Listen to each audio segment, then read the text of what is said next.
ലോകത്തിൽ ആദ്യമായിട്ടായിരിക്കും wheel chair ഒരാൾ മഹർ കൊടുക്കുന്നത്. സിനിമ ഉണ്ട് love in the time of cholera എന്ന് പറഞ്ഞിട്ടുള്ള സിനിമ ഉണ്ട്. അപ്പൊ അതേപോലെ കൊറോണയുടെ സമയത്താണ് നമ്മുടെ പ്രണയം സ്റ്റാർട്ട് ചെയ്യുന്നതെന്ന് തോന്നുന്നു. ഹൗസ് സർജൻസ് ഒക്കെ ചെയ്യുന്ന സമയത്ത് അവിടെ കുറെ അമ്മമാരുണ്ട്. അപ്പൊ അമ്മമാരെടുക്കുന്ന കാലൊക്കെ ഇങ്ങനെ തപ്പി നോക്കും, കാലൊക്കെ ഉണ്ടോ. എനിക്ക് ഫിറു ഇല്ലെങ്കിൽ ഒരു സ്ഥലത്ത് യാത്ര ചെയ്യാന്ന് പറയുന്നത് ഒട്ടും പറ്റില്ല. ഫിറുവിനെ പോലെ ജീവിതത്തിൽ ഒരാളില്ലാത്ത ഒരുപാട് ഡിസേബിൾഡ് വ്യക്തികൾ നമുക്ക് ചുറ്റുമുണ്ട്. നമ്മൾ റീസെന്റ് ഒരു ക്യാമ്പ് വരെ സംഘടിപ്പിച്ചായിരുന്നു. ഡിസേബിൾഡ് ആയിട്ടുള്ള ആൾക്കാരും യാത്ര ചെയ്യണം. ഈ ജീവിക്കുന്നത് കണ്ടിട്ട് ഒരുപാട് ആൾക്കാർ മുന്നോട്ട് വരാൻ ശ്രമിക്കുന്നുണ്ട്. സ്കൂളിൽ പോകാൻ ഇഷ്ടമായിരുന്നു, കാരണം കുട്ടികൾ കളിക്കുന്നത്, അവർ സംസാരിക്കുന്നതൊക്കെ നോക്കിയിരിക്കാൻ വേണ്ടിയിട്ട്. ഞാൻ കുട്ടിക്കാലത്ത് കൂടുതലും പോയിട്ടുള്ളത് മെഡിക്കൽ കോളേജിലോട്ടാണ്.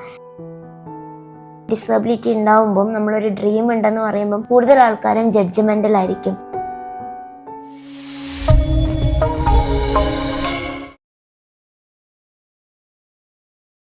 കടലും നിലാവും ഇത് പറയുമ്പോൾ നമ്മളുടെ മനസ്സിലേക്ക് ഓടിയെത്തുന്നത് രണ്ട് പേരാണ്, ഫാത്തിമ അസ്ല, ഫിറോസ്. സോഷ്യൽ മീഡിയയിൽ പെർഫെക്റ്റ് കപ്പിൾ എന്ന് സെലിബ്രേറ്റ് ചെയ്യപ്പെടുന്ന ഇവരാണ് ഇന്ന് ടൗൺ ഹൗസിൽ നമ്മോടൊപ്പം. Welcome to town house. Fathima, Firoz രണ്ടുപേരും എന്താ പറയുക, ഒരു കേരള ലക്ഷദ്വീപ് പ്രണയബന്ധത്തിലൂടെയാണ് ഒന്നായത് അല്ലേ? എനിക്ക് ഫാത്തിമയോട് ചോദിക്കാനുള്ള ഒരു ആദ്യ ചോദ്യം എന്ന് പറയുന്നത്, ഫാത്തിമയുടെ കുട്ടിക്കാലം എന്തായിരുന്നു, എങ്ങനെയായിരുന്നു? എനിക്ക് ഓസ്റ്റിയോജെനിസിസ് ഇംപെർഫെക്റ്റ എന്ന് പറയുന്ന അസുഖമാണ്. പേര് കേൾക്കുമ്പോൾ വലിയ സെറ്റപ്പൊക്കെയാണ്, പക്ഷെ ബ്രിറ്റിലാണ്. ബോൺസ് ഒക്കെ പെട്ടെന്ന് ഒടിഞ്ഞു പോകും. അപ്പം ജനിച്ചിട്ട് 3ാമത്തെ ദിവസം തൊട്ടാണ് ഈ ഒരു അസുഖം തുടങ്ങുന്നത്. 3ാമത്തെ ദിവസമേ ഫ്രാക്ചർ ഉണ്ടായിരുന്നു. അപ്പോൾ കുട്ടിക്കാലം എന്ന് പറയുമ്പം കൂടുതലും ഒരു സർവൈവിങ് മോഡായിരുന്നു. കാരണം ഇങ്ങനെ ഫ്രാക്ചേഴ്സ് വരിക, അതിനെ ട്രീറ്റ് ചെയ്യുക, അങ്ങനെയുള്ളൊരു കാലഘട്ടമായിരുന്നു. എനിക്കിപ്പോഴും ഒരു ഭയങ്കര ഒരു ലോസ് ആയിട്ട് നമുക്ക് ചില കാലങ്ങൾ ഫീൽ ചെയ്യില്ലേ, നമുക്ക് നഷ്ടപ്പെട്ടെന്ന് തോന്നില്ലേ, അങ്ങനത്തെ ഒരു കാലഘട്ടമാണ് എൻ്റെ കുട്ടിക്കാലം. കാരണം അത്ര ബ്യൂട്ടിഫുൾ ആയിട്ടുള്ള മെമ്മറീസ് അല്ല, ഭയങ്കര പെയിൻഫുൾ ആയിട്ടുള്ള മെമ്മറീസാണ് മനസ്സിലേക്ക് വരാറുള്ളത്. മാനസികമായും ശാരീരികമായും ഉള്ള ബുദ്ധിമുട്ടുകളായിട്ട്. കൂട്ടുകാർ അങ്ങനെയുള്ള ഒരു ഇതെങ്ങനെയായിരുന്നു? ആ ഒരു കാലത്തൊന്നും കൂട്ടുകാരുണ്ടായിരുന്നില്ല. കാരണം ഞാൻ പുറത്തോട്ട് പോകാറുണ്ടായിരുന്നില്ല. വീടിൻ്റെ ഉള്ളിൽ കാല് പൊട്ടി കൂടുതലും കിടക്കുകയൊക്കെ ആയിരുന്നു ഉണ്ടായിരുന്നത്. പിന്നെ സ്കൂളിൽ പോകാൻ തുടങ്ങിയപ്പോഴും ഇങ്ങനെയുള്ളൊരു കുട്ടീനെ അംഗീകരിക്കേണ്ട എങ്ങനെയാണെന്ന് അവർക്ക് അറിയണ്ടായിരുന്നില്ല. അത് അവരുടെ പ്രശ്നമല്ല, കാരണം ഞാൻ പോയ സ്കൂളുകളിലൊക്കെ ഇങ്ങനെയുള്ള കുട്ടികൾ അധികം വന്നിട്ടില്ല. അപ്പം കൂട്ടുകാർ അവരൊക്കെ ഇങ്ങനെ നോക്കിയിരിക്കുന്നതായിരുന്നു എൻ്റെ ഒരു പ്രധാന ഹോബി എന്ന് പറയുന്നത്. എനിക്ക് സ്കൂളിൽ പോകാൻ ഇഷ്ടമായിരുന്നു, കാരണം കുട്ടികൾ കളിക്കുന്നത്, അവർ സംസാരിക്കുന്നതൊക്കെ നോക്കിയിരിക്കാൻ വേണ്ടിയിട്ട്. പിന്നെ ഒരു 6ാം ക്ലാസ്സൊക്കെ തൊട്ടിട്ടാണ് എനിക്ക് മനസ്സിലായത് ഞാൻ ഇങ്ങനെയാണ്. അപ്പം ഞാൻ മാറിയിരുന്നാൽ ഞാൻ മാറ്റി നിർത്തപ്പെടും, അപ്പം മുന്നോട്ട് വരേ വഴിയുള്ളൂ എന്ന് മനസ്സിലായപ്പോൾ തൊട്ട് അന്ന് ആ ഒരു ഡിസിഷൻ എടുത്തതിന് ശേഷമാണ് കൂട്ടുകാരൊക്കെ ജീവിതത്തിലേക്ക് വന്നു തുടങ്ങിയത്. ഓക്കെ, അതൊരു വലിയൊരു സംഭവം തന്നെയാണ്. കാരണം നമ്മൾ തിരിച്ചറിയുന്ന നിമിഷം അല്ലേ, നമ്മൾ ഇത്രയും ദിവസം ഒറ്റപ്പെട്ടിട്ടായിരുന്നു, ഇനിയുള്ളത് നമുക്ക് അങ്ങനെ പറ്റില്ല, ഇനി കൂട്ടുകാരുടെ ഒപ്പം നമ്മൾ അവരുടെ ഒപ്പമാണ്, അവർ നമ്മുടെ ഒപ്പമാണെന്നുള്ള ചിന്ത വരുന്ന ഒരു സമയം ഭയങ്കര ഇതാണ്. ഓക്കെ, വീട്ടുകാരുടെ സപ്പോർട്ട് എങ്ങനെയായിരുന്നു ആ സമയത്തൊക്കെ? വീട്ടുകാർ എപ്പോഴും സപ്പോർട്ടീവായിരുന്നു. കാരണം എൻ്റെ അപ്പാക്ക് ഈ അസുഖം. അപ്പോൾ അപ്പാക്ക് ഒരു 3ാം ക്ലാസ് വരെ അപ്പ പഠിച്ചിട്ടുള്ളൂ. അപ്പോൾ അപ്പാക്ക് നഷ്ടപ്പെട്ടത് എനിക്ക് നഷ്ടപ്പെടരുത് എന്നുള്ള വലിയൊരു വാശിയുണ്ടായിരുന്നു. അപ്പോൾ ആ ഒരു രീതിയിലാണ് അപ്പ എന്നെ പഠിപ്പിക്കാനൊക്കെ ഡിസിഷൻ എടുക്കുന്നത്. അപ്പോൾ ഉമ്മയൊക്കെ എന്നെ സ്കൂളിൽ കൊണ്ടുപോകാറുണ്ടായിരുന്നത് കൈകളിലെടുത്തിട്ടാണ്. എത്രയോ ദൂരം നടക്കും, കഥയ്ക്കുമ്പോൾ ഒരു സൈഡിൽ വെക്കും, പിന്നെയും എടുത്ത് നടക്കും. അപ്പം അവർ എന്തൊക്കെ അവർക്ക് ചെയ്യാൻ പറ്റുന്നു അതൊക്കെ ചെയ്ത് തന്നിട്ടുണ്ട്. അതുകൊണ്ട് തന്നെയാണ് ഇപ്പം ഇങ്ങനെ ഇരിക്കുന്നതെന്ന് വേണമെങ്കിൽ പറയാം.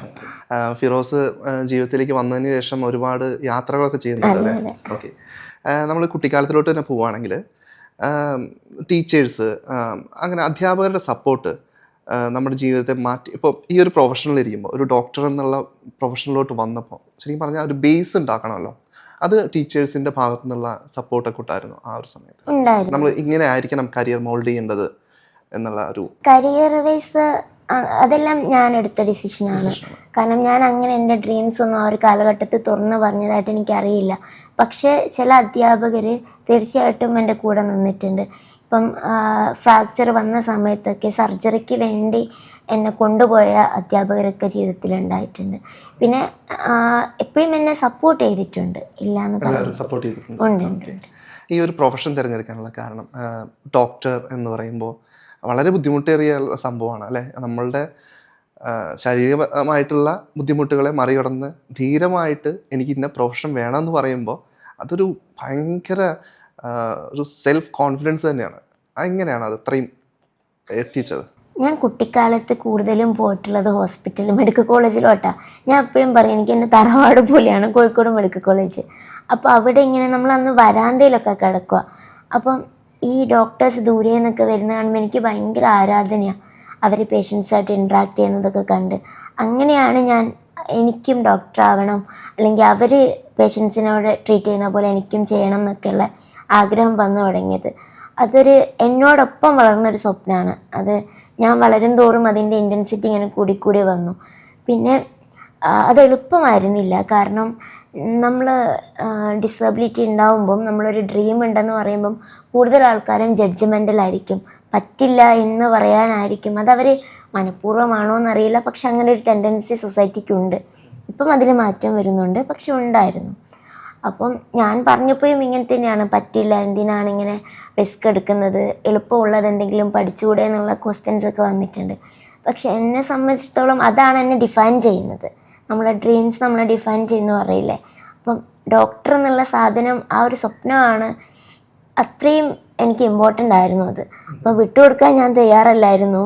അപ്പോൾ അങ്ങനെ വാശി പിടിച്ച് നേടിയെടുത്തതാണെന്ന് വേണമെങ്കിൽ പറയാൻ പറ്റും. ഞാനൊരു ഇൻ്റർവ്യൂവിൽ കേട്ടിട്ടുണ്ട്, ഹ്യൂമാനിറ്റീസ് തന്നു, സയൻസ് ഗ്രൂപ്പ് തരാതെ, കാരണം എന്തിനാണ് നീ അത് പഠിക്കുന്നതെന്നുള്ള ചോദ്യമൊക്കെ വന്നു എന്നുള്ളത്. അതും സമൂഹത്തിൻ്റെ കാഴ്ചപ്പാടായിരുന്നു ആ സമയത്ത്. ഇന്നത്തെ കാലത്ത് ഭിന്നശേഷി സൗഹൃദപരമായിട്ടുള്ള അന്തരീക്ഷം എത്രത്തോളം ഉണ്ട് നമ്മുടെ സമൂഹത്തിൽ? മാറ്റം വരുന്നുണ്ട്. കാരണം നമ്മളെപ്പോലെയുള്ള ആളുകൾ സംസാരിച്ച് ആളുകളുടെ മെൻറ്റാലിറ്റി തന്നെ, കാഴ്ചപ്പാടിൽ തന്നെ മാറ്റം വന്നിട്ടുണ്ട്. പക്ഷെ അതൊരു പൂർണ്ണമായ മാറ്റമല്ല. നമുക്കിപ്പം ബാരിയേഴ്സ് ഒത്തിരി ഉണ്ട്. ഇപ്പം എനിക്ക് ഫിറു ഇല്ലെങ്കിൽ ഒരു സ്ഥലത്ത് യാത്ര ചെയ്യാന്ന് പറയുന്നത് ഒട്ടും പറ്റില്ല. അപ്പം ഞാൻ എപ്പോഴും ആലോചിക്കും, ഫിറുവിനെ പോലെ ജീവിതത്തിൽ ഒരാളില്ലാത്ത ഒരുപാട് ഡിസേബിൾഡ് വ്യക്തികൾ നമുക്ക് ചുറ്റുമുണ്ട്. അപ്പോൾ അവരുടെ ലൈഫൊക്കെ ഇപ്പോഴും ബുദ്ധിമുട്ട് തന്നെയാണ്. കാരണം മറ്റ് കൺട്രീസ്, ഞാൻ തായ്ലൻഡിൽ പോയപ്പോൾ ഞാൻ ശ്രദ്ധിച്ചത്, ഡിസേബിൾഡ് ആയിട്ടുള്ള ആൾക്കാർക്ക് പോകാനുള്ള പാത്വേസ് വരെ അവിടെ ഉണ്ട്. ബസ്സുകളുണ്ട്, ഈ ട്രാവൽ ചെയ്യാനുള്ള വാഹനങ്ങളൊക്കെ ഉണ്ട്. അപ്പോൾ അങ്ങനെയുള്ള മാറ്റങ്ങളൊന്നും വന്നിട്ടില്ല. അത് എന്ന് വരും എന്ന് എനിക്ക് അറിയാനും പാടില്ല. അതാണ് ഇപ്പം നിലാവിനോട് മാത്രമാണ് സംസാരിച്ചത്. ലക്ഷദ്വീപിൽ നിന്നാണ് ഫിറോസ് കേരളത്തിലേക്ക് വരുന്നത് അല്ലേ? എന്തായിരുന്നു കേരളത്തിലോട്ട് വരുമ്പോൾ ഉണ്ടായിരുന്ന ഒരു മനസ്സിലുണ്ടായിരുന്ന ഒരു ആഗ്രഹവും ഇപ്പോൾ ഫാത്തിമയുടെ ഒപ്പം ഇരിക്കുമ്പോൾ ഉള്ള ആ മാനസികാവസ്ഥയും എങ്ങനെയാണ് അത് ഡിഫൈൻ ചെയ്യുന്നത്? ലക്ഷദ്വീപ് എന്ന് പറയുന്നത് 36 കിലോമീറ്റർ ചതുരശ്ര കിലോമീറ്ററാണ് ലക്ഷദ്വീപ് മൊത്തത്തിലുള്ളത്. ഇപ്പം എൻ്റെ ദ്വീപ് വരുന്നത് ഒരു 8 കിലോമീറ്റർ നീളത്തിലൊക്കെ ഉണ്ടാവുള്ളൂ. അപ്പോൾ അത്രയും ചെറിയൊരു സ്ഥലത്ത് നിന്ന് കേരളം പോലെ ഒരു വൈഡായിട്ടുള്ള സ്പേസിലേക്ക് വരുമ്പോൾ എന്താ പറയുക, അതൊരു വലിയൊരു സ്പേസാണ്. കുറച്ചും കൂടി യാത്ര ചെയ്യാം. യാത്ര പണ്ട് മുതലേ ഒരു വീക്ക്നെസ് ആയിരുന്നു. അപ്പം അങ്ങനെ എനിക്കൊന്ന് റിലേഷൻഷിപ്പിൽ ഉണ്ടായിരുന്ന സമയത്ത് കൂടുതൽ സംസാരിച്ചിട്ടുള്ളത് യാത്രകളെ കുറിച്ചാണ്. അപ്പോൾ അതന്നെയാണ് ഏറ്റവും വലിയൊരു. എങ്ങനെയാണ് ശരിക്കും പറഞ്ഞാൽ നിങ്ങൾ തമ്മിൽ കണ്ട് സംസാരിച്ച് ഇഷ്ടപ്പെട്ടത്? ഞാൻ അതിനെക്കുറിച്ച് ചോദിക്കണമെന്നുണ്ടായിരുന്നു. എന്താണ് അതിൻ്റെ കടലും നിലാവും ഒന്നിക്കാനുള്ള ഭയങ്കര ബ്യൂട്ടിഫുൾ ആയിട്ടുള്ള ഒരു സംഭവമാണ് കടലും നിലാവും എന്ന് പറയുമ്പോൾ. ഇപ്പോൾ നമുക്കൊരു മറ്റേ ഇതുണ്ടല്ലോ, ഒരു സിനിമ ഉണ്ടല്ലോ, love in the time of cholera എന്ന് പറഞ്ഞിട്ടുള്ള സിനിമ ഉണ്ട്. അപ്പോൾ അതേപോലെ കൊറോണയുടെ സമയത്താണ് നമ്മുടെ പ്രണയം സ്റ്റാർട്ട് ചെയ്യുന്നതെന്ന് തോന്നുന്നു. അപ്പം നമ്മൾ തമാശക്ക് വിളിക്കുന്ന പേരാണ് love in the time of corona. കാരണം നമ്മളൊരു ഗ്രൂപ്പ്, എന്താ പറയുക, ആ സമയത്ത് ക്ലബ് ഹൗസ് ഒക്കെ വന്ന സമയമാണെന്ന് തോന്നുന്നു, കൊറോണയുടെ സമയത്ത്. അപ്പോൾ ക്ലബ് ഹൗസിലൊക്കെ ഉണ്ട്. പക്ഷെ അതല്ലാതെ നമ്മുടെ സുഹൃത്തുക്കളൊക്കെ കൂടിയിട്ട് വിളിക്കാനായിട്ട് ഒരു ഗ്രൂപ്പ് ഉണ്ടായിരുന്നു, വാട്സപ്പിലൊരു ഗ്രൂപ്പിന്റെ പേര് ഗിരാട്, രാത്രി വിളിക്കട്ടെ എന്ന്. കാരണം രാത്രിയിലാണ് ഫ്രീ ആവുന്നത് എല്ലാവരും, അതുകൊണ്ടാണ് രാത്രി വിളിക്കട്ടെ എന്നുള്ള പേര് വന്നത്. പക്ഷെ അങ്ങനെ ഗ്രൂപ്പിന്റെ പേര് രാത്രി വിളിക്കട്ടെ. അപ്പൊ അതില് ബാക്കി ഞാൻ പറയാം. കാരണം ഇല്ലേ, അതില് ഫിറുവിന്റെ ID ഉമ്മാക്കി. അപ്പൊ ഫിറു ഇങ്ങനെ ലക്ഷദ്വീപിലെ സൂര്യൻ ഉദിക്കുന്നതും അസ്തമിക്കുന്നതും ഗ്രൂപ്പിൽ ഫോട്ടോ ഇടും. അപ്പൊ എനിക്ക് ഭയങ്കര കൗതുകം, ഇത് ആണാണോ പെണ്ണാണോ, ഏതാണ് ഈ മനുഷ്യൻ, ഉമ്മാക്കി എന്താന്ന് അറിയാൻ വേണ്ടിയിട്ട്. അപ്പം ഫിറു ആ സമയത്ത് അവിടെ ഒരു ആർട്ട് സ്കൂൾ നടത്തുന്നുണ്ട്. അപ്പോൾ ഒരു ഗ്രൂപ്പ് ഫോട്ടോ ഒക്കെ ഇട്ടു. അപ്പം ഞാനിങ്ങനെ സൂമൊക്കെ ചെയ്ത് നോക്കിയിട്ടുണ്ട് ഇതിൽ ആരാണ് ഇയാളെന്ന് അറിയാൻ വേണ്ടിയിട്ട്. പിന്നെ ഫേസ്ബുക്കിൽ വേറൊരു ഗ്രൂപ്പ് ഉണ്ടാക്കി, സിനിമ പിടിക്കാം അങ്ങനെ പറഞ്ഞിട്ട്. അപ്പോൾ നമുക്കിതെല്ലാം ആർട്ടും ഒക്കെ ഭയങ്കര ഇൻട്രസ്റ്റ് ഉള്ള ആൾക്കാരായതുകൊണ്ട് അതിലാണ് ഫസ്റ്റ് ഫിറോസ് നരീത്ത് എന്നുള്ള പേര് ഞാൻ കാണുന്നതും ഫിറു സംസാരിച്ച് തുടങ്ങുന്നതൊക്കെ. പിന്നെ കോൺഫറൻസ് കോളിലൊക്കെ സംസാരിക്കാൻ തുടങ്ങി. പിന്നെ കുറേ നേരം അങ്ങനെ സംസാരിച്ച് പിന്നെ ഞങ്ങൾ ഒറ്റയ്ക്ക് സംസാരിക്കും. അപ്പോൾ ഈ ഗ്രൂപ്പ് കോളിലൊക്കെ നിങ്ങൾ തമ്മിൽ ഇങ്ങനെ ഒരു കണക്ഷനിലോട്ട് പോകുന്നുണ്ടെന്നുള്ളത് മറ്റുള്ളവർക്ക് അറിഞ്ഞിരുന്നോ? മനസ്സിലായിരുന്നു. എല്ലാവരും സപ്പോർട്ടായിരുന്നു. അതെ, സപ്പോർട്ടും ഉണ്ട്. അവർക്കൊരു കൗതുകമായി, എന്താ പറയാ, ഒരു ആങ്സൈറ്റി ഉണ്ടായിരുന്നു. കാരണം ഫിറു എന്ന് പറയുന്നത് ഇങ്ങനെ ഒരു വെള്ളം പോലെ ഒഴുകി നടക്കുന്ന ഒരു മനുഷ്യനാണ്. ഈ പറയുന്ന പോലെ ട്രാവലിംഗ് ആയിരുന്നു എൻ്റെ ഒരു, പിന്നെ ആർട്ടിസ്റ്റും ആണ്, ഇങ്ങനെ ഫുൾ ട്രാവൽ ചെയ്യാം. അങ്ങനെയുള്ള ഒരാളെ എങ്ങനെയാണ് എന്നെപ്പോലെയുള്ള ഒരാളെ കൂടെ കൂട്ടിയിട്ട് അതെനിക്ക് ബുദ്ധിമുട്ടാവും, അങ്ങനെയുള്ള കുറെ കൺഫ്യൂഷൻസ് ഫ്രണ്ട്സിൻ്റെ ഇടയിൽ ഉണ്ടായിരുന്നു. അപ്പം എല്ലാവരും അങ്ങനെയുള്ള ചോദ്യങ്ങളൊക്കെ ചോദിച്ചിട്ടുണ്ടായിരുന്നു. പക്ഷെ ഞാൻ നേരത്തെ പറഞ്ഞപ്പോൾ ഫിറു ഒരു ഫ്ലൂയിഡാണ്, എവിടെ വെച്ചാലും അവിടെ ഫിറ്റ് ചെയ്യാൻ അറിയുന്ന ഒരാളാണ്. ഏറ്റവും പെർഫെക്റ്റ് ആയിട്ട് ഫാത്തിമയിൽ അത് ഫിറ്റായി അല്ലേ? ഞാൻ ചോദിക്കാൻ ഉദ്ദേശിച്ച ഒരു സംഭവം കൂടി ഉണ്ട്. അതായത് ഫിറോസ് യാത്രകൾ ഇഷ്ടപ്പെടുന്ന ആളാണ്, യാത്രകൾ ചെയ്യുന്ന ആളാണ്. അത് ഇൻഫ്ലുവൻസ് ചെയ്തിട്ടില്ലേ ഈ ഒരു ഇഷ്ടത്തിൽ? ഉറപ്പായിട്ടും. പിന്നെ എനിക്ക് റീസണായിട്ട് അങ്ങനെ പറയാൻ അറിയില്ല, എനിക്കങ്ങ് ഇഷ്ടപ്പെട്ടു. ഞാൻ കൂടുതൽ അതിലോട്ട് കടക്കണ്ട. കാരണം പിന്നീട് നിങ്ങൾ ഒരുമിച്ചുള്ള യാത്രകളായി, അത് കടലും നിലാവും എന്നുള്ള പേരിൽ തന്നെ നിങ്ങൾ സ്റ്റാർട്ട് ചെയ്യും ചെയ്തത്. അത് നിങ്ങൾ ബ്യൂട്ടിഫുൾ ആയിട്ട്. അത് മെയിനായിട്ട് അങ്ങനെ ഒരു ചാനൽ സ്റ്റാർട്ട് ചെയ്യാന്ന് വെച്ചാൽ ഡിസേബിൾഡ് ആയിട്ടുള്ള ആൾക്കാർക്ക് ഒരു മോട്ടീവ് ആവുക. എനിക്ക് ട്രാവൽ ചെയ്യാൻ പറ്റുന്നുണ്ട്, അപ്പം ഞാൻ പോകുന്ന വഴികൾ കാണിക്കുമ്പം അവർക്കും കൂടെ അങ്ങോട്ടേക്ക് പോകാനുള്ള ഒരു സ്പേസ് ഉണ്ടാക്കി കൊടുക്കുക എന്നുള്ളതൊരു ഇതായിരുന്നു. കാരണം ഞങ്ങൾ ജീവിക്കുമ്പോൾ ആ ജീവിതം കാണിക്കുമ്പം അത് ഇൻസ്പയർ ആവുന്ന ഒരുപാട് ആൾക്കാരുണ്ട്. അപ്പം അവരിലേക്ക് എത്തുക എന്നുള്ളതാണ് മെയിനായിട്ട് ഞങ്ങൾ ആ ചാനൽ കൊണ്ട് ഉദ്ദേശിച്ചിരുന്നത്. അതിൽ കുറെ വീഡിയോസ് മാത്രമേ വൈറലായിട്ടുള്ളൂ. വൈറലായത് മൊത്തം ഇതേപോലുള്ള യാത്രകളായിരിക്കും. നിങ്ങളുടെ കല്യാണം വളരെ വൈറലായിട്ടുള്ള ഒരു വീഡിയോ. ആ വൈറലിൽ ഞങ്ങൾ അറിഞ്ഞിട്ടില്ല. അത് അങ്ങനെ സംഭവിക്കുമെന്ന് വിചാരിച്ചതല്ല. ഞങ്ങൾ ആ ഒരു സമയത്ത് നമ്മളുടെ ഒരുമിച്ചുണ്ടാവുന്നത് സെലിബ്രേറ്റ് ചെയ്യുമായിരുന്നു. അപ്പം പുറത്ത് നടക്കുന്ന ബഹളങ്ങളൊന്നും അറിഞ്ഞിട്ടുണ്ടായിരുന്നില്ല. പിന്നെ കുറെ കഴിഞ്ഞ് സോഷ്യൽ മീഡിയ ഒക്കെ ഇങ്ങനെ നോക്കിയപ്പോഴാണ് ഇത് ഇത്ര റീച്ചാടാ, ഇങ്ങനെ ആളുകൾ എത്തിയടാന്നൊക്കെ അറിയുന്നു. അതെ, വീൽ ചെയർ മഹറായിട്ട് കൊടുത്തു എന്നുള്ള സംഭവം ഭയങ്കര സംഭവമായിരുന്നു. എന്ന് വെച്ചാൽ നമ്മൾ യാത്ര ചെയ്യുക എന്നുള്ള സംഭവമാണല്ലോ നമ്മൾ സംസാരിക്കുന്നത്. അപ്പൊ അതിന് ഏറ്റവും ഉതകുന്ന ഒരു സാധനമാണ് വീൽ ചെയർ, അതായത് ഓട്ടോമാറ്റിക് ആയിട്ടുള്ള വീൽ ചെയർ. അതായത് മഹർ എന്ന് പറയുമ്പോൾ സ്വർണം പൈസക്കാണ് മഹറായിട്ട് കൊടുക്കുക. അപ്പം ലോകത്തിൽ ആദ്യമായിട്ടായിരിക്കും വീൽ ചെയർ ഒരാൾ മഹർ കൊടുക്കുന്നത്. അപ്പം എനിക്ക് പണ്ടൊട്ടേ ആ ഒരു ആഗ്രഹമായിരുന്നു, കല്യാണം കഴിക്കുവാണെന്നുണ്ടെങ്കിൽ എൻ്റെ ഡിസബിലിറ്റീനെ അംഗീകരിക്കുന്ന ഒരാളായിരിക്കണം.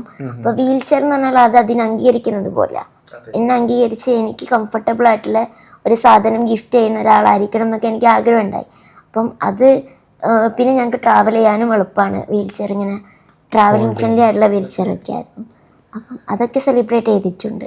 സമൂഹം എങ്ങനെയായിരുന്നു ശരിക്കും പറഞ്ഞാൽ നിങ്ങളുടെ സെലിബ്രേറ്റ് ചെയ്യപ്പെട്ടിട്ടുണ്ടാവാം? അതല്ലാതെ ഫിറോസിൻ്റെ കുടുംബം ലക്ഷദ്വീപത്തിൽ നിന്നാണ്, അതുപോലെ കോഴിക്കോട് നിന്നുള്ളതാണ് ഫാത്തിമയുടെ. അപ്പോൾ സമൂഹം, കുടുംബം, ഇവരൊക്കെ എന്തായിരുന്നു ആ ഒരു വിവാഹത്തെക്കുറിച്ച് നിങ്ങളോട് ചെയ്തിരുന്ന, നിങ്ങളോട് പറഞ്ഞിരുന്ന കാര്യങ്ങൾ? കുടുംബം ഒക്കെ ആയിരുന്നു. ഫിറുവിൻ്റെ ഫാമിലി എന്ന് വെച്ചാൽ എനിക്ക് തന്നെ അത്ഭുതമായിരുന്നു. കാരണം ഇവിടുത്തെ അത്രയും എക്സ്പോഷർ ഇല്ലാത്തൊരു നാടാണ് ലക്ഷദ്വീപ്. അപ്പോൾ അവിടെ അങ്ങനെയുള്ള ഒരു കുടുംബത്തിന് എന്നെ അംഗീകരിക്കാൻ പറ്റുമോ എന്ന് എനിക്ക് കൺഫ്യൂഷൻസ് ഒക്കെ ഉണ്ടായി. പക്ഷെ അതവർ വളരെ ബ്യൂട്ടിഫുൾ ആയിട്ട് എന്നെ അക്സെപ്റ്റ് ചെയ്തിട്ടുണ്ട്. അങ്ങനത്തെ ഈ ഒരു സമയം വരെ എന്നെ ഇങ്ങനെ താങ്ങി നിർത്തുന്നവരാണ്. പക്ഷെ സൊസൈറ്റിയുടെ ഭാഗത്ത് നിന്ന് ഫിറുവിൻ്റെ ലൈഫ് പോയി അങ്ങനെയുള്ള കമൻസ് ഒക്കെ വരുമായിരുന്നു. ഇത് കുറച്ച് കാലത്തേക്കേ ഉണ്ടാവുള്ളൂ, അല്ലെങ്കിൽ എന്ത് കണ്ടിട്ടാണ് കല്യാണം കഴിച്ചത്, കുട്ടികളുണ്ടാവുമോ, അങ്ങനെയുള്ള കമൻസ് ഒക്കെ ഞങ്ങൾ കണ്ടിട്ടുണ്ട്. അതൊക്കെ പിന്നെ ഫിറുവിന് എനിക്ക് ഇപ്പോഴും ഓർമ്മയുണ്ട്, ഫിറുവിന് എന്തെങ്കിലും ഡിസബിലിറ്റി ഉണ്ടോ എന്ന് വരെ അന്വേഷിച്ച ആൾക്കാരുണ്ട്. ഇപ്പോഴത്തെ സമൂഹം അങ്ങനെയാണ്, ഇപ്പോഴത്തെ സാമൂഹ്യ മാധ്യമങ്ങളും അങ്ങനെയാണ്. അതായത് നല്ലൊരു കാര്യം ചെയ്തു കഴിഞ്ഞാൽ അതിൻ്റെ നെഗറ്റീവും പോസിറ്റീവും ഒക്കെ ചികഞ്ഞെടുത്ത് പറയുന്ന ആൾക്കാരുണ്ട്. രണ്ട് തരത്തിലുള്ള ആൾക്കാരുണ്ട്. അതിനെയൊക്കെ ശരിക്കും പറഞ്ഞാൽ എങ്ങനെ മറികടന്ന് നിങ്ങൾ ഇങ്ങനെയാണെന്ന് തെളിയിച്ചത്? അതൊന്നും ബാധിക്കാറേ ഇല്ല. ഞാൻ പണ്ട് തൊട്ടേ അങ്ങനെ ഒരു പേടിയുള്ള ഒരാളല്ല. ഇന്നത് സംസാരിച്ചാൽ ഇന്നത് പ്രശ്നമാവും എന്നൊന്നും ചിന്തിച്ചിട്ട് മിണ്ടാതിരിക്കുന്ന ഒരാളല്ല. അപ്പം സോഷ്യൽ മീഡിയയിലെ ആളുകൾ എന്ത് പറയുന്നു, അവരെങ്ങനെ കാണുന്നു എന്നുള്ളത് എന്നെ ബോധർ ചെയ്യാറേ ഇല്ല. അപ്പം അതൊന്നും ഒരു വിഷയമേ ആയിരുന്നില്ല. നിങ്ങളുടെ വീഡിയോ ഒക്കെ എന്താ പറയുക, ക്രിയേറ്റ് ചെയ്യപ്പെടുന്ന വീഡിയോസ് അല്ല, നിങ്ങളുടെ ലൈഫാണ് കാണിച്ചു കൊടുക്കുന്നത്. അതിൻ്റെ ഒരു ഉദ്ദേശം എന്തായിരുന്നു? കാരണം കണ്ടന്റ് ക്രിയേറ്റേഴ്സാണ് ശരിക്കും പറഞ്ഞാൽ നമ്മുടെ ചുറ്റുമുള്ള ആൾക്കാർ. ഈവൻ നമ്മളിപ്പോൾ ഒരു വിധം നോക്കുവാണെങ്കിൽ സോഷ്യൽ മീഡിയയിൽ കംപ്ലീറ്റ് കണ്ടന്റ് ക്രിയേറ്റേഴ്സാണ്, ഡിജിറ്റൽ ക്രിയേറ്റേഴ്സാണ്, വീഡിയോ ക്രിയേറ്റേഴ്സാണ്. പക്ഷെ നിങ്ങൾ അങ്ങനെയല്ല. നിങ്ങൾ എന്താണോ നിങ്ങൾ അതാണ് കാണിച്ചു കൊടുക്കുന്നത്. അതുകൊണ്ട് തന്നെ നിങ്ങൾക്ക് വെല്ലുവിളികളും നേരിടുന്നുണ്ട് അല്ലേ? അതെങ്ങനെയാണ് അതിന്? അത് ഒരു തരത്തിൽ ക്വാളിറ്റിയാണ്. കാരണം ഇതൊന്നും നമ്മളെ ബാധിക്കുന്നില്ല, പ്രഷറില്ല, നമുക്ക് ലൈക്കിൻ്റെ കൗണ്ടൊന്നും നമ്മളെ ബാധിക്കുന്നില്ല എന്നുള്ളതൊരു ക്വാളിറ്റിയാണ്. പക്ഷേ ഈ പറഞ്ഞതുപോലെ നമുക്ക് ആളുകളിലേക്ക് എത്തിപ്പെടാൻ ഇതൊരു ഇൻകം ഒക്കെ ആയിട്ട് ജനറേറ്റ് ചെയ്യാൻ നമുക്ക് ബുദ്ധിമുട്ടാണ്. കണ്ടന്റ് ക്രിയേറ്റ് ചെയ്യുമ്പം, അതായത് ഇപ്പോൾ ഞങ്ങളൊരു സ്ഥലത്ത് പോകുന്നു, ഞങ്ങളത് കാണിക്കാൻ വേണ്ടി ഒരു സ്ഥലത്ത് പോകാൻ ഞങ്ങൾക്ക് അറിയില്ല. അതൊരു ചിലപ്പം മറ്റുള്ളവരുടെ അത്രയും ഒരു കഴിവാണ് അതങ്ങനെ ക്രിയേറ്റ് ചെയ്യാൻ അറിയാന്ന് പറയുന്നത്. അതായത് അത് ഞങ്ങൾക്ക് രണ്ടുപേർക്കും ഇല്ല കഴിവ്. പക്ഷെ ഞങ്ങൾ ഇനി ശ്രമിക്കുന്നുണ്ട്. നമ്മള് മറ്റേ കോട്ടയത്ത് ഒരു ബസ്സിലേക്ക് ഞാൻ വീൽ ചെയർ എടുത്ത് കയറ്റുന്നു. അപ്പോൾ 1-2 പേര് കൈകൾ ഓട്ടോമാറ്റിക്കലി വരുന്നു. പക്ഷെ വീഡിയോ അറിയാണ്ട് ഒരാൾ എടുക്കുന്നുണ്ട്. ഇങ്ങനെയൊക്കെയാണ് നമ്മളെ വീഡിയോസ് വരുന്നത്. അപ്പോൾ ഈ വീൽ ചെയർ എടുത്ത് കയറ്റുന്നു, ഇവളെ ഞാൻ എടുത്ത് കയറ്റുന്നു. അപ്പൊ ഇങ്ങനെയുള്ള ചെറിയ ഷോട്ടുകൾ വൈറലാകുന്നു. അല്ലെങ്കിൽ ആൾക്കാർ അല്ല നമ്മൾ പറഞ്ഞിട്ട് തന്നെ എടുക്കുന്നത്. പക്ഷെ ഇങ്ങനത്തെ കണ്ടന്റുകൾ പക്ഷെ അത് വൈറലാവും എന്നുള്ളതിലല്ല, നമുക്കറിയില്ല. ഞാൻ ഉദ്ദേശിക്കുന്നത് അത് കാരണം ഒരു ഡിസബിൾഡ് ആൾക്കാർക്ക് ഇങ്ങനെ പോവാൻ പറ്റും എന്ന് കാണിക്കുക. അത് മാത്രല്ല, അതിന്റെ വേറൊരു മുഖം എന്ന് പറയുമ്പോൾ അതന്നെ ഇങ്ങനെയുള്ള സൊസൈറ്റിയിലാണ് ഇപ്പോഴും നമ്മൾ ജീവിക്കുന്നത് എന്നുള്ളത് കാണിക്കുന്നുണ്ടല്ലോ. ഇപ്പോഴും നമ്മൾ ഡിസബിൾ ഫ്രണ്ട്ലി അല്ല എന്നുള്ളതും. നിങ്ങൾക്ക് അത്തരം സന്ദർഭങ്ങൾ ഏതെങ്കിലും ഒന്ന് പറയാനായിട്ടുള്ള പോസിറ്റീവായിട്ടുള്ള ഒരു കാര്യം നമുക്ക് ആദ്യം പറയാം അല്ലെ? ഏറ്റവും പോസിറ്റീവായിട്ട് നിങ്ങളുടെ മനസ്സിൽ തങ്ങി നിൽക്കുന്ന സമൂഹത്തിന്റെ ഭാഗത്തു നിന്ന്, അല്ലെങ്കിൽ നിങ്ങൾക്ക് ഏറ്റവും ഇഷ്ടപ്പെട്ടൊരു സംഭവം പറയാൻ പറ്റുമോ?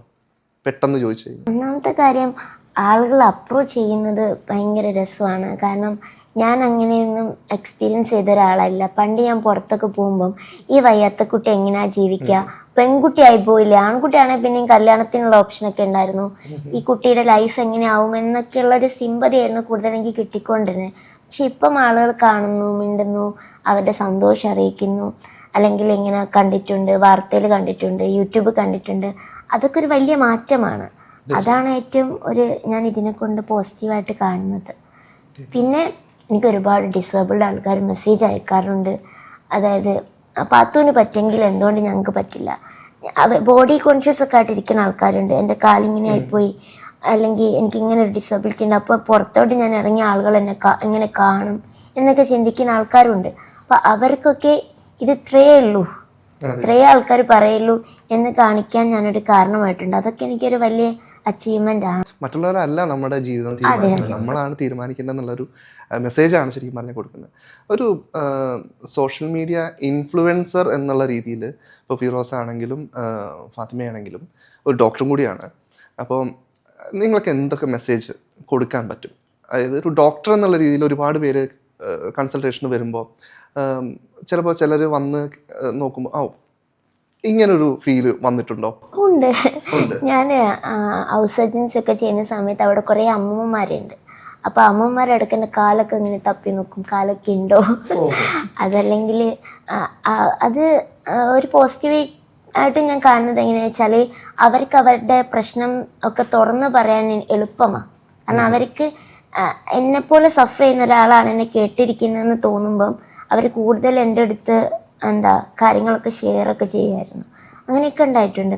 അതിപ്പം ഞാൻ ഇവിടെ PG ചെയ്യുമ്പം ചില പേഷ്യൻസ് എന്നെ അറിയാത്തവരൊക്കെ വരുമ്പം ചോദിക്കുക, ഏത് ഡോക്ടറെ കാണുന്നേ, എന്താ പറ്റിയെന്നൊക്കെ ചോദിക്കുക. അപ്പം ഞാൻ പറയും അല്ല ഡോക്ടറാണ്. അപ്പം അവർക്കൊരു അത്ഭുതം, അയ്യോ ഡോക്ടറായിരുന്നു. അതൊക്കെ ഉണ്ടാകാറുണ്ട്. അതെ, പലർക്കും അവള് ഡോക്ടറാണോ എന്നറിയില്ല, മോളെ എന്നൊക്കെയാ വിളിക്കുക, ചെറിയ കുട്ടിയായിട്ട് കാണാം. പ്രായം പറയട്ടെ, അത്യാവശ്യം പ്രായമുണ്ട്. അപ്പൊ അതൊന്നും അറിയില്ല, ഇപ്പൊ ആൾക്കാർ ഇത് തന്നെയാണ് പറയുന്നത്. ഫിറോസിന്റെ ജോലിയായിട്ട് ഫിറോസും ഫാത്തിമയായിട്ടുള്ള ആ ജോലിയിൽ എങ്ങനെയാണ് ശരിക്കും പറഞ്ഞ ഒരു ജെല്ലായി പോകുന്നത്, എങ്ങനെയാണ് ബ്ലെൻഡായി പോകുന്നത്?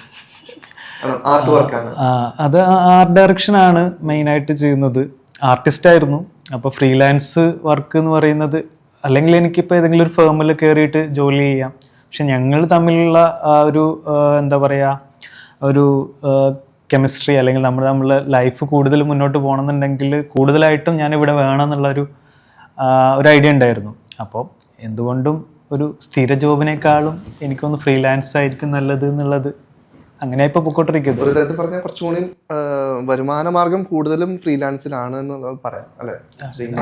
നല്ല ജോലികളാണ്, വർക്ക് കൂടുതലുണ്ടെങ്കിൽ. പക്ഷെ ആദ്യമൊക്കെ ഫിറോന് അപ്രോച്ച് ചെയ്യാൻ ആൾക്കാർക്ക് ബുദ്ധിമുട്ടുണ്ടായിരുന്നു. ഫിറു വരുമോ, എന്നെ ഇട്ടിട്ട് ഫിറു എങ്ങനെയാ വരിക, അങ്ങനെയൊക്കെ ചിന്തിച്ചവരൊക്കെ ഉണ്ട്, അങ്ങനെ ചിന്തിച്ചവരുണ്ടായിരുന്നു.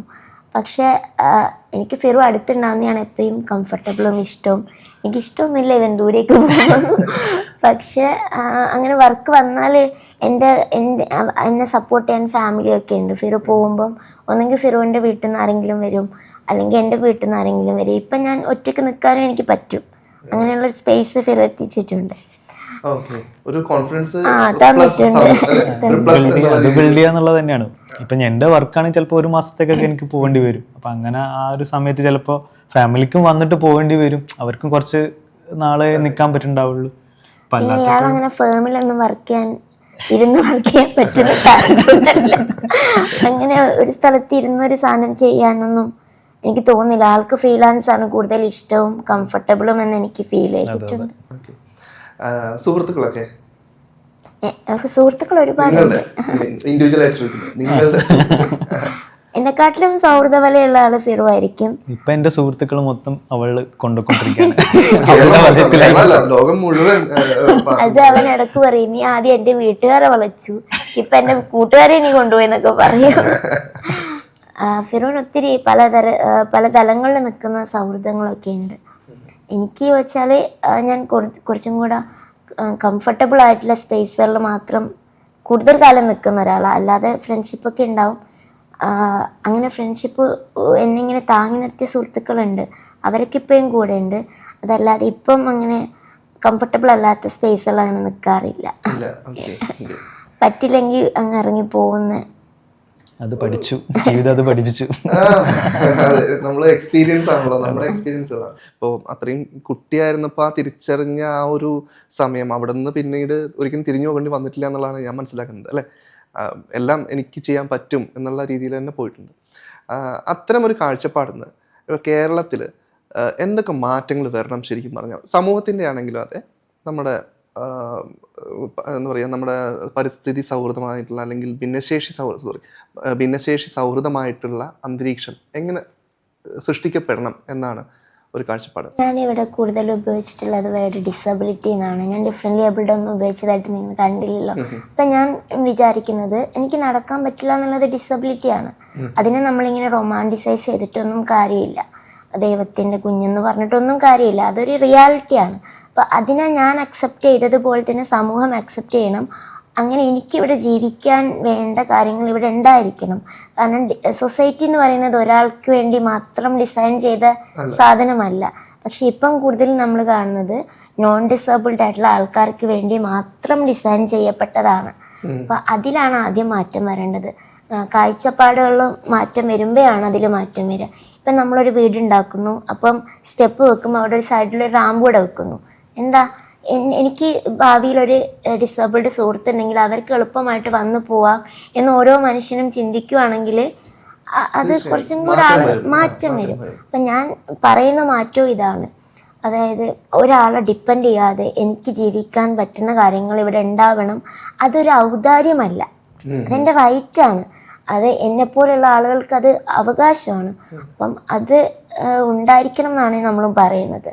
ട്രാവൽ ചെയ്യാൻ പറ്റണം, അല്ലെങ്കിൽ ഒരു സിനിമ എനിക്ക് ഒറ്റയ്ക്ക് പോയി കാണാൻ പറ്റണം. എനിക്ക് അതൊക്കെ ഭയങ്കര വിഷമമാണ്. അതായത് ഇപ്പോൾ ഫിറു ഇല്ലെങ്കിൽ എനിക്കൊരു സിനിമ പോയിട്ട് കാണാൻ പറ്റില്ല. അപ്പം ഈ സോളോ ഡേറ്റ് എന്നൊക്കെ പറഞ്ഞ ആൾക്കാർ ഇങ്ങനെ പോകുന്ന കാണുമ്പോൾ എനിക്കും കൊതിയാണ് അങ്ങനെയൊക്കെ പോകാൻ. അപ്പം അങ്ങനെ എനിക്ക് പോകാൻ പറ്റണം. എനിക്കെന്ന് പറയുമ്പം ഞാൻ റെപ്രസെൻ്റ് ചെയ്യുന്ന ഒരു സമൂഹം, കമ്മ്യൂണിറ്റിക്ക് അതിന് പോകാൻ പറ്റണം എന്നുള്ളതാണ്. തീർച്ചയായും നമ്മുടെ നാട്ടിൽ ഒരുപാട് മാറ്റങ്ങൾ വരാനുണ്ട് അത്തരം കാര്യങ്ങളിലൊക്കെ. യാത്രകളിൽ എന്തൊക്കെയാണ് ഇത്തരം വെല്ലുവിളികളൊക്കെ വരുമ്പോൾ നിങ്ങൾ രണ്ടുപേരും കൂടിയിട്ട് എങ്ങനെയാണ് അതൊക്കെ മാനേജ് ചെയ്യുന്നത്? അത് കൂടുതലും ഫിറു മാനേജ് ചെയ്യുന്നത്.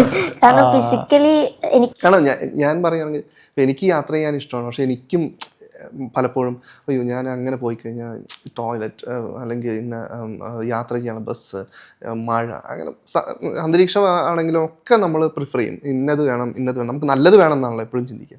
അപ്പം അതൊക്കെ മാറ്റി വെച്ചുകൊണ്ട് നിങ്ങൾ രണ്ടുപേരും ചെയ്യുന്ന യാത്രകൾ വേറെ ഡിഫറെൻ്റ് ആണ്. ബസ്സിൽ കയറി യാത്ര ചെയ്യുന്നത്.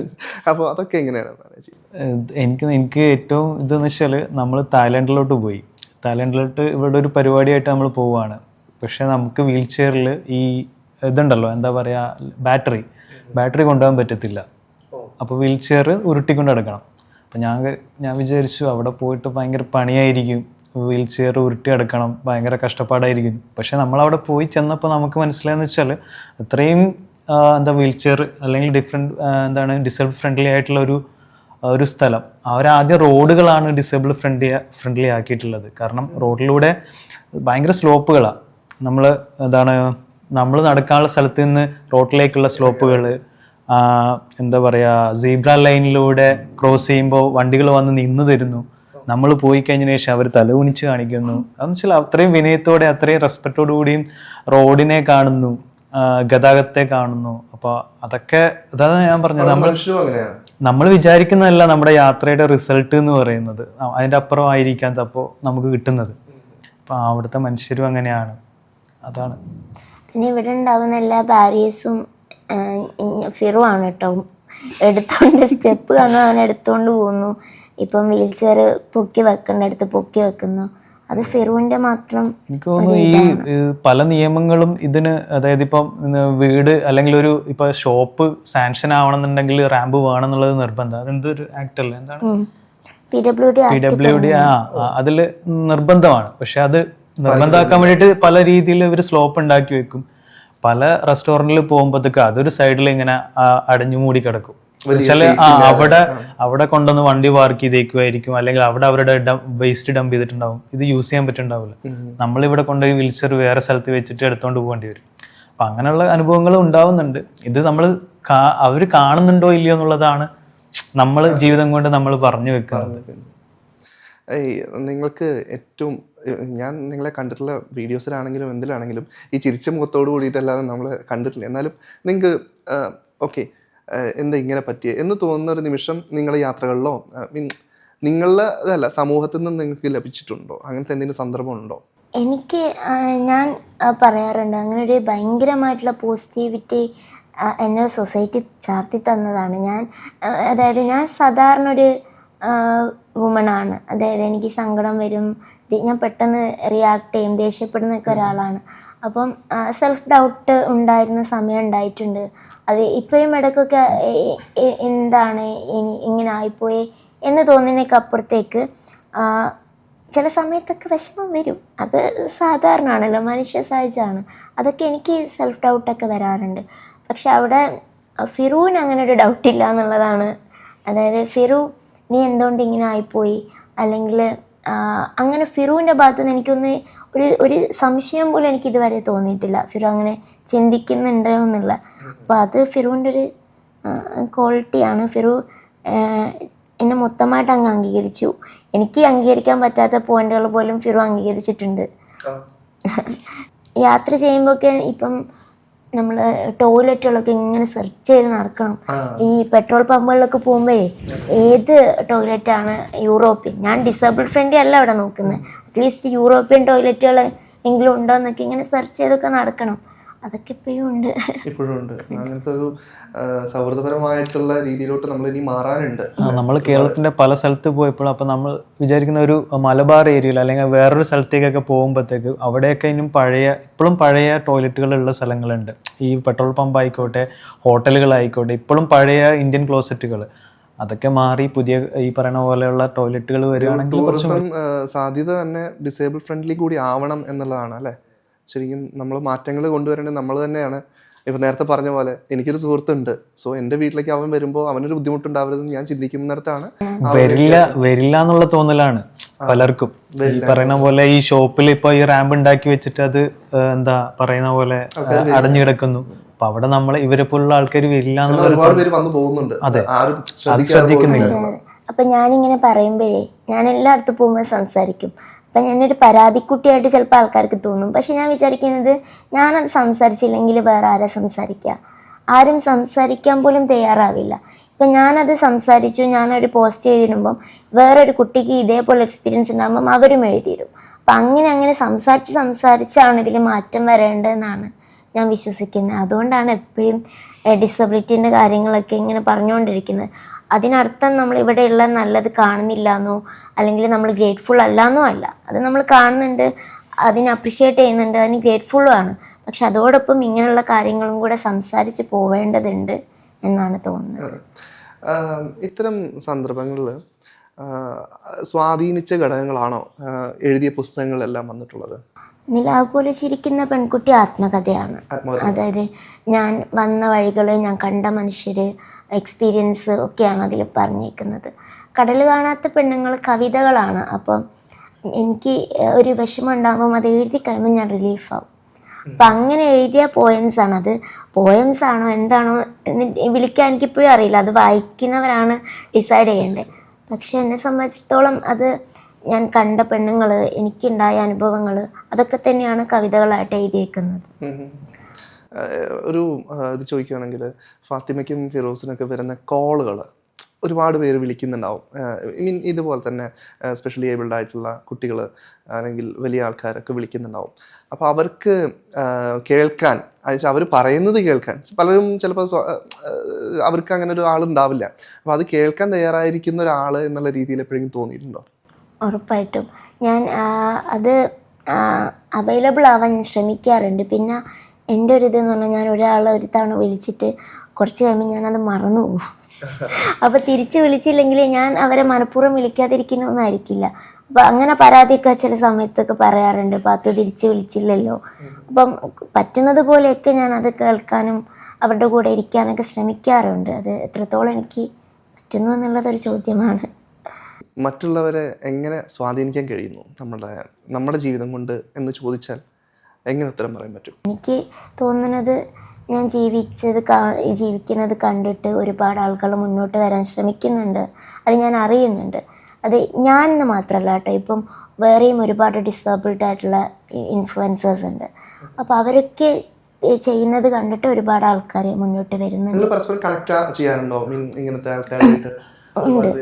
നമ്മൾ റീസെൻ്റ്ലി ഒരു ക്യാമ്പ് വരെ ഉണ്ടാക്കിയിട്ടുണ്ട്, സംഘടിപ്പിച്ചായിരുന്നു. അപ്പം ക്യാമ്പിൻ്റെ ഐഡിയ തന്നെ ഉണ്ടായിട്ടുള്ളത് ഇതാണ്, ഡിസേബിൾഡ് ആയിട്ടുള്ള ആൾക്കാരും യാത്ര ചെയ്യണം, ഗ്യാദർ ചെയ്യണം എന്നുള്ളൊരു ഐഡിയ തന്നെയായിരുന്നു നമ്മൾ സംസാരിച്ച് തുടങ്ങിയത്. അപ്പം അവിടെയും 1-2 പേര് ഇതേപോലെ ഡിസേബിൾഡ് ആയിട്ടുള്ള ഡിസേബിൾഡ് ആയിട്ടുള്ള ആൾക്കാർ വന്നിട്ടുണ്ടായിരുന്നു. അപ്പം അവർ പറയുന്നത് ഇത് തന്നെയാണ്, ഇതുപോലുള്ള സംഭവങ്ങൾ ഇനി ഉണ്ടാവണം. പക്ഷെ നമ്മളിപ്പോൾ തിരുവനന്തപുരത്ത് വന്നതിന് ശേഷം അതിപ്പോൾ കുറച്ചായിട്ട് ഇങ്ങനെ സ്റ്റക്കായി നിൽക്കുക. അതായത് ക്യാമ്പ് എന്ന് പറയുമ്പം നമ്മൾ കൂടുതലും ഇങ്ങനെ ട്രക്കിങ് അങ്ങനെയുള്ള കാര്യങ്ങളൊക്കെ അല്ലേ വരിക. അപ്പം ഞാൻ പണ്ടൊരിക്കൽ എൻ്റെ ഒരു ഫ്രണ്ടിൻ്റെ അടുത്ത് ഇങ്ങനെ 900 കണ്ടേ, അവിടെ എനിക്ക് പോകണം എന്ന് ആഗ്രഹം ഉണ്ടെന്ന് പറഞ്ഞപ്പോൾ അവർ പറഞ്ഞത് അവിടെ പോകാൻ പറ്റില്ല, അത് ട്രക്കിംഗ് ആണ്. പക്ഷെ ഞാൻ അവിടെ തന്നെ ക്യാമ്പ് വെച്ചു. ആദ്യത്തെ ക്യാമ്പ് അവിടെയായിരുന്നു. അപ്പം ഞാൻ വിചാരിക്കുന്നത് അന്ന് എനിക്ക് നഷ്ടപ്പെട്ടല്ലോ, എനിക്ക് പോകാൻ പറ്റില്ല. അപ്പം നമ്മൾ അങ്ങനെയുള്ള എന്നെപ്പോലെയുള്ള ആളുകൾക്കും ക്യാമ്പുകൾ പോകണം. അവരും ഈ ക്യാമ്പ് ഫയറും ട്രക്കിങ്ങും ഈ ഒരുമിച്ചിരുന്ന് സംസാരിക്കണം, എക്സ്പീരിയൻസ് ചെയ്യണം. അപ്പം അത് ഞാൻ ഒറ്റ ആൾ വിചാരിച്ചാലോ ഫിറോ ഒറ്റ ആൾക്കാർ വിചാരിച്ചാലോ നടക്കില്ല. അപ്പം അവരെയും കൂടെ ചേർത്ത് പിടിക്കാൻ പാകത്തിലുള്ളൊരു കമ്മ്യൂണിറ്റി ബിൽഡ് ചെയ്യുക എന്നുള്ളതായിരുന്നു. അതായത് ഇപ്പം ഡിസേബിൾഡ് ആൾക്കാരെ എടുത്തുകൊണ്ട് പോകാനോ അല്ലെങ്കിൽ വീൽ ചെയർ പൊക്കിക്കൊണ്ട് പോകാനൊക്കെ മനസ്സുള്ള ഒരു കമ്മ്യൂണിറ്റി ഉണ്ടാക്കുക. നമ്മൾ പറയാണ്ട് തന്നെ അതൊക്കെ സംഭവിക്കുകയുണ്ടായി ആ ക്യാമ്പിൽ. നമ്മൾ പറയേണ്ട ആവശ്യം ഉണ്ടായിരുന്നില്ല, അവരെ ഹെൽപ്പ് ചെയ്യുക, അതൊക്കെ അതിലൊരു ഫ്ലോ പോലെ തന്നെ സംഭവിക്കും എന്നുള്ളത് നമ്മളത് ഉണ്ടാക്കിക്കൂടാ. അതിനുള്ള അതിപ്പോ ഒരു വർഷമായി നമ്മൾ ഒരു മൂന്ന് ക്യാമ്പുകൾ നടത്തിയിട്ടുണ്ട്. നടത്തണമെന്നുണ്ട്. പക്ഷെ ഇപ്പൊ ഞാൻ MD ചെയ്യണോണ്ടേ ലീവ് കുറവാണ്, കാഷ്വൽ ലീവ് അങ്ങനെയുള്ള കാര്യങ്ങളൊക്കെ നോക്കിയിരിക്കണം. അതുകൊണ്ടാണ് ഇപ്പൊ ഒന്ന് നമ്മൾ ബ്രേക്ക് എടുത്തത്. തീർച്ചയായും നിങ്ങൾ അത്തരം ഒരുപാട് അവസരങ്ങൾ ഉണ്ടാക്കണം. കാരണം നിങ്ങളെപ്പോലെ ചിന്തിക്കാൻ പറ്റാതെ ഇരിക്കുന്ന, കാരണം കുടുംബത്തിൽ നിന്ന് പോലും അത്തരം സപ്പോർട്ട് ഇല്ലാതിരിക്കുന്ന ഒരുപാട് പേരുണ്ട്. അപ്പോൾ അവരെ പോലെ ഉള്ള ആൾക്കാരെ മുന്നോട്ട് കൊണ്ടുവരാനായിട്ട് നിങ്ങളെപ്പോലുള്ള ആൾക്കാർക്കാണ് കഴിയുള്ളൂ. ചിലപ്പോൾ ഞങ്ങൾ ചിന്തിച്ചാൽ പോലും അല്ലെങ്കിൽ സമൂഹം ചിന്തിച്ചാൽ പോലും ചിലപ്പോൾ അത് കൊണ്ടുവരില്ല. അപ്പോൾ ഫിറോസ് അങ്ങനെ ഒരു ചിന്ത, ഒരു ക്യാമ്പ്, നിങ്ങൾ രണ്ടുപേരും കൂടി ഒരു ക്യാമ്പ് ചെയ്യണമെന്ന് ചിന്തിക്കുന്ന ആ ഒരു നിമിഷം അത്തരം ആൾക്കാർക്ക് മുന്നോട്ട് വരാനുള്ള സാഹചര്യം ഒരുങ്ങാണ്. അതുപോലെ തന്നെ വെല്ലുവിളികൾ എന്ന് പറയാവുന്ന, ഫ്യൂച്ചറിൽ ഉണ്ടാവാൻ പോകുന്ന വെല്ലുവിളികൾ, അതിനെക്കുറിച്ച് എപ്പോഴെങ്കിലും ചിന്തിച്ചിട്ടുണ്ടോ? കാലഘട്ടം മാറി മാറി വരികയാണ്, ഫാസ്റ്റ് ആയിക്കൊണ്ടിരിക്കുകയാണ്. ആൾക്കാർക്ക് യാത്ര, ഇപ്പോൾ നേരത്തെ പറഞ്ഞ പോലെ തായ്ലാൻഡിൽ പോയ സമയത്ത് വണ്ടികളെല്ലാം നിർത്തിത്തരുന്നു. നമുക്ക് ഇവിടെ ഒരു വണ്ടികൾ പോലും നിർത്തിത്തരുന്ന, സാധാരണ നടക്കുമ്പോൾ പോലും ഒരു വണ്ടി സൈഡിൽ കൂടെയും ഒക്കെ വരുമ്പോൾ നമുക്ക് പേടിയാണ്. അപ്പോൾ ഫ്യൂച്ചറിലോട്ട് നോക്കുമ്പോൾ ഭയങ്കര ഫാസ്റ്റായി മാറുന്ന ലോകമാണ്. നിങ്ങൾക്ക് എങ്ങനെയാണ് അതിനെ ചിന്തിക്കാൻ പറ്റുന്നത്? എനിക്ക് തോന്നുന്നത് അതിനോടൊപ്പം ടെക്നോളജി വളർന്നുകൊണ്ടിരിക്കുക. അപ്പം ഞാൻ ആ ഒരു രീതിയിലാണ് ഇനി വരുന്ന ജനറേഷൻ നോക്കിക്കാണുന്നത്. ടെക്നോളജി മീൻസ് ഇനിയും ഗ്രോ ചെയ്യുമ്പം ഡിസേബിൾഡ് ആൾക്കാർക്കും കൂടെ പാകത്തിൽ അത് വളരണം എന്നാണ് ഞാൻ ആഗ്രഹിക്കുന്നത്. അതായത് ഇപ്പം ഈ ഒരു സ്റ്റെപ്പായിരിക്കും, അപ്പോൾ ആ സ്റ്റെപ്പ് കയറാൻ പാകത്തിനുള്ള വീൽ ചെയറുകൾ ഉണ്ടാവുക, അല്ലെങ്കിൽ അതായത് സമൂഹം കുറച്ചും കൂടി ഡിസേബിൾഡ് ഫ്രണ്ട്ലി ടെക്നോളജിയിലൂടെ ആവും എന്ന് എനിക്ക് തോന്നുന്നുണ്ട്. അപ്പം അതായിരിക്കാം ഈ ഒരു ഫാസ്റ്റായിട്ട് വരുന്ന ഒരു തലമുറേനെ ഇവിടെ നമുക്കും സർവൈവ് ചെയ്യാൻ അപ്പയായിരിക്കും പറ്റാന്ന് തോന്നുന്നു. തീർച്ചയായും ഇപ്പോൾ കുറേ സ്റ്റാർട്ടപ്പുകളുണ്ട്. ഞാൻ ചില മേളകളിലൊക്കെ പോകുന്ന സമയത്ത് ഇപ്പൊ നമുക്ക് കൈ ഫുള്ളി ഡിസേബിൾ ആയ ആൾക്ക് പോലും കൈവിരലുകൾ അനക്കാനും അതിനൊക്കെയുള്ള ഡെവലപ്മെന്റ് ഫ്യൂച്ചർ അങ്ങനെ ഒരു ഫ്യൂച്ചറായി മാറട്ടെ. അതാണ് നമ്മുടെയൊക്കെ ആഗ്രഹം, ഹോപ്പ്. ഡിസബിലിറ്റി, സ്പെഷ്യലി ഏബിൾഡ്, ഇതിനെങ്ങനെയാണ് ഫാത്തിമ ഡിഫൈൻ ചെയ്യുന്നത്? ഡിസബിലിറ്റി എന്നുള്ളതാണ് ആക്യുറേറ്റ് ആപ്റ്റായിട്ടുള്ളൊരു ടേം.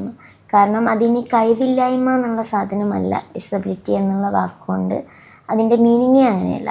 പക്ഷേ നമ്മൾ ഡിസബിലിറ്റി എന്ന് പറയുമ്പോൾ ആൾക്കാർ എന്താ വിചാരിക്കുക, ആ കുട്ടീനെ ഞാൻ കഴിവില്ലാത്തതായി വിളിക്കുന്നു എന്നുള്ളൊരു ഒരു എന്താ ടെൻഡൻസി, ഒരു തോട്ട് ഉള്ളിലുള്ളതുകൊണ്ട് അവർ ആ വേർഡ് അങ്ങനെ ഉപയോഗിക്കുന്നില്ല. പക്ഷേ ശരിക്കും ആപ്റ്റായിട്ടുള്ള ടേം ഡിസബിലിറ്റി എന്നാണ്.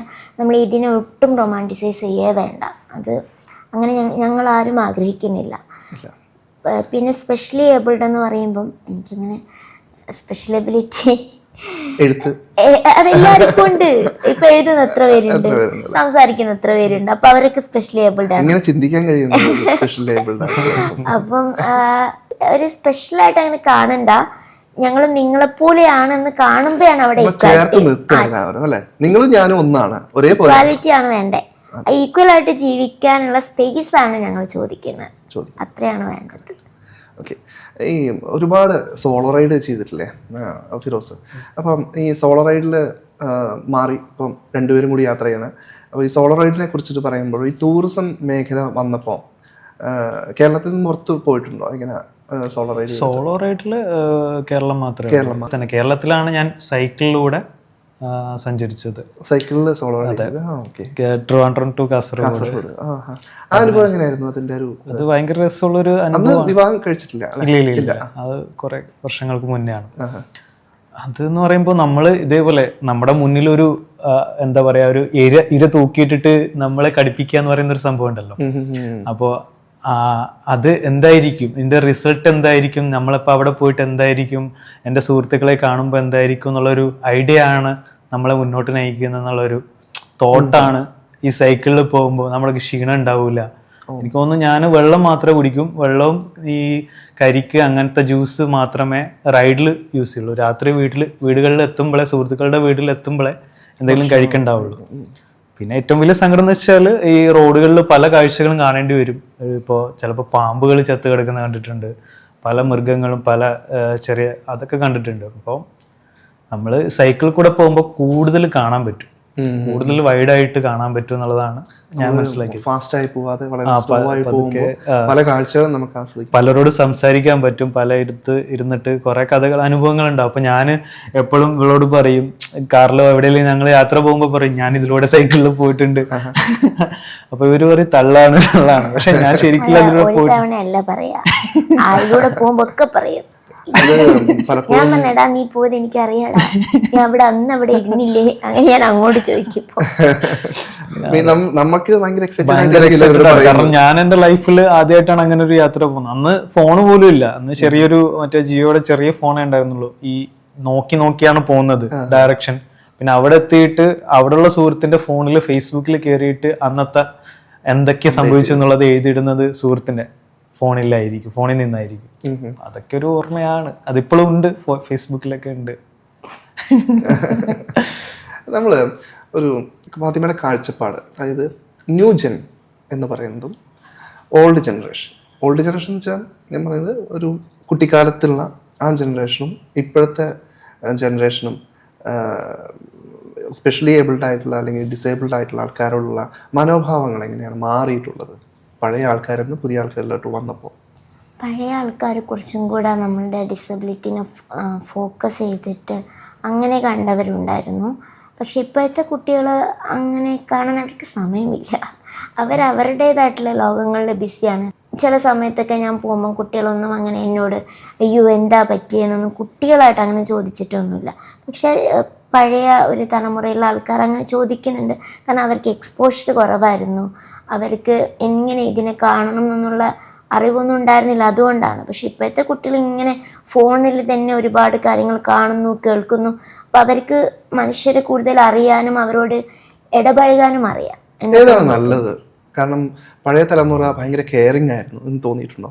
അല്ലെങ്കിൽ പുതിയ തലമുറ സമയമില്ല, എല്ലാം അറിയുന്നുണ്ട് പക്ഷെ കെയർ ചെയ്യാൻ സമയമില്ല, അങ്ങനെ തോന്നിയിട്ടുണ്ടോ? രണ്ട് തലമുറകളിലും അതിൻ്റെതായിട്ടുള്ള ക്വാളിറ്റിയും പ്രശ്നങ്ങളും ഉണ്ട്. അത് നമുക്ക് ഒരു തലമുറേനായിട്ട് അങ്ങനെ ബ്ലെയിം ചെയ്യാൻ പറ്റുമെന്ന് എനിക്കിതുവരെ തോന്നിയിട്ടില്ല. ഓരോ കാലഘട്ടത്തിനനുസരിച്ച് മനുഷ്യരിങ്ങനെ ഇവോൾവ് ആയിക്കൊണ്ടിരിക്കുക. ഇപ്പം നമ്മൾ മറ്റേതായിരുന്നു നല്ലതെന്ന് പറയാൻ അങ്ങനെ പറയുന്നത് ശരിയാണെന്ന് ഞാൻ വിശ്വസിക്കുന്നില്ല. അപ്പം ആ കുട്ടികൾ അവർക്ക് പറ്റുന്ന ഇതിൽ നിന്നിട്ട് ചെയ്യുന്നുണ്ട്, മറ്റേ ജനറേഷൻ അവർക്ക് പറ്റും പോലെ ചെയ്തു. അപ്പം രണ്ടിനും അതിൻ്റെ നല്ലതും ഉണ്ട് ചീത്തയുണ്ട് എന്നാ തോന്നുന്നത്. ഈ കാലഘട്ടം എന്ന് പറയുന്നത് മയക്കുമരുന്നും ഡ്രഗ്സും ഒക്കെ ഉപയോഗിച്ചുകൊണ്ടുള്ള ഒരു തലമുറ കൂടി വളർന്നു വരുന്ന സാഹചര്യമാണ്. പലരും അതിൽ റിക്കവറായി ഡിപ്രഷനിലും ഒക്കെ ജീവിക്കുന്നുണ്ട്, നിരാശയിൽ ജീവിക്കുന്നുണ്ട്. അതായത് സ്വയം വരുത്തി വെച്ച ഡിസബിലിറ്റി എന്ന് പറയാം അല്ലേ?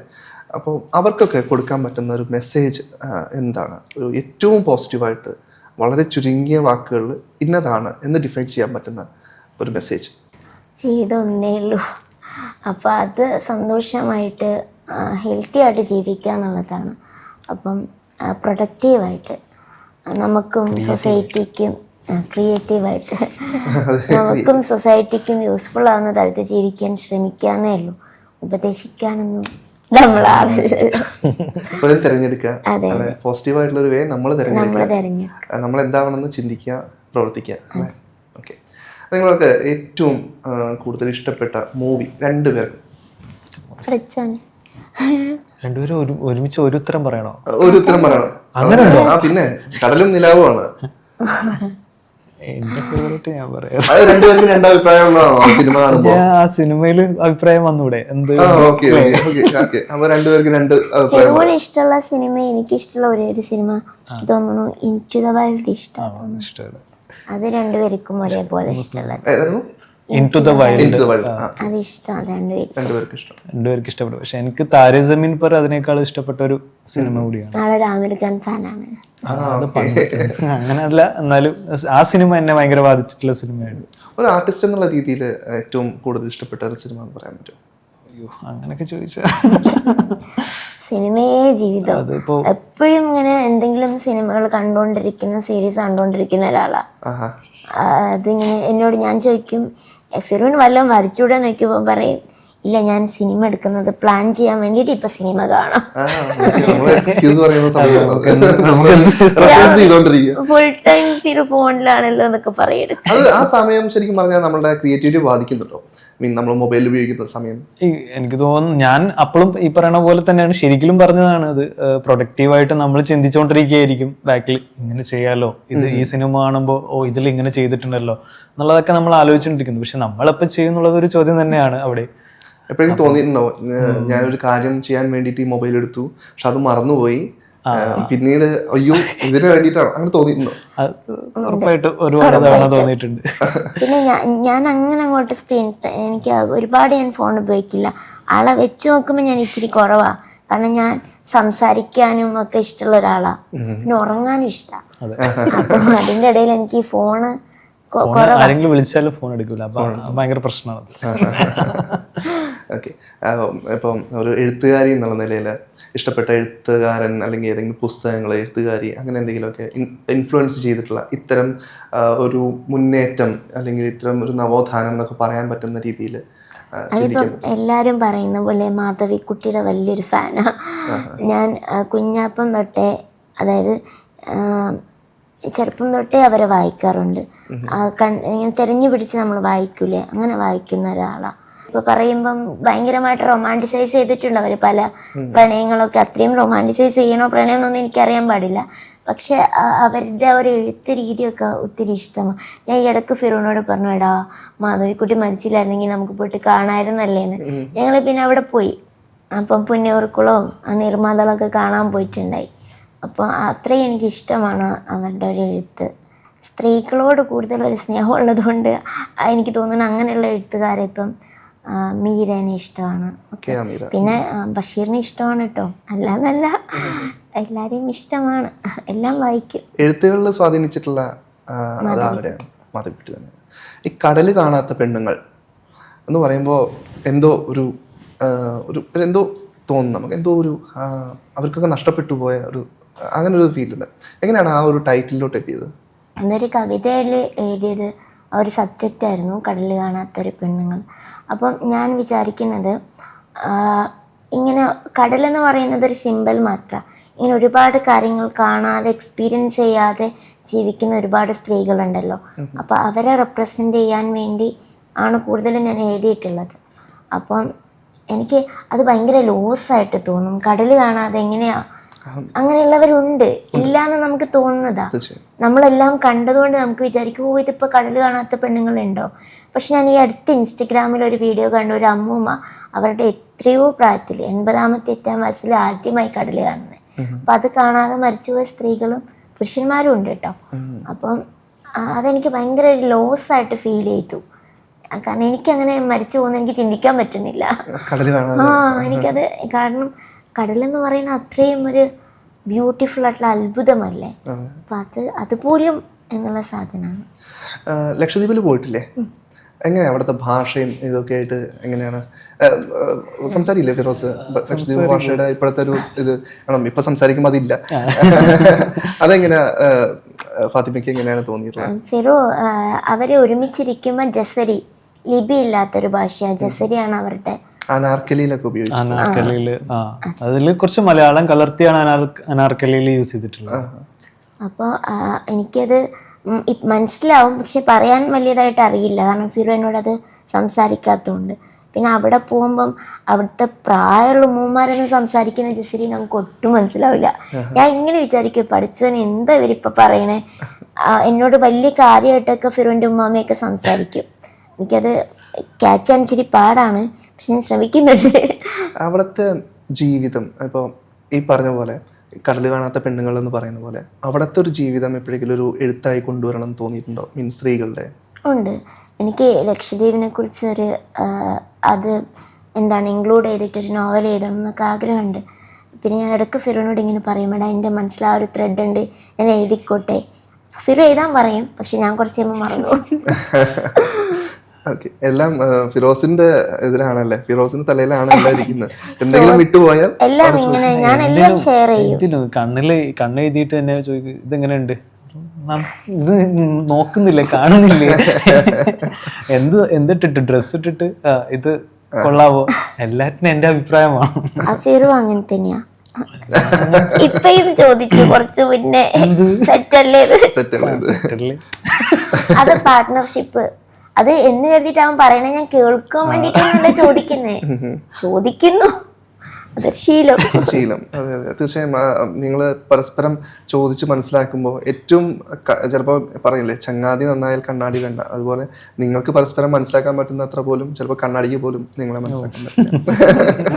അതുപോലെ ഈ സിനിമയൊക്കെ കാണുമ്പോൾ ഫിറോസ് ഫാത്തിമയുടെ എങ്ങനെയാണ് ഭയങ്കര ആക്റ്റീവായി, ഇപ്പോൾ മോഹൻലാലൊക്കെ വരുമ്പോൾ ഭയങ്കര അർത്ഥ വിളിച്ച് കാണാൻ ഇഷ്ടമുള്ള ഒരാളാണോ?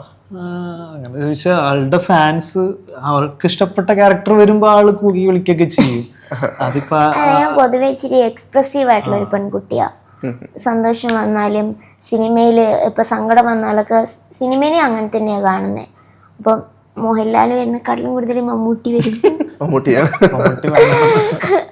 അങ്ങനെ ഇഷ്ടമുള്ള കുറച്ച് ആൾക്കാരൊക്കെ വരുമ്പോ ഇപ്പൊ എനിക്ക് ബേസിലിനെ ഇഷ്ടമാണ്.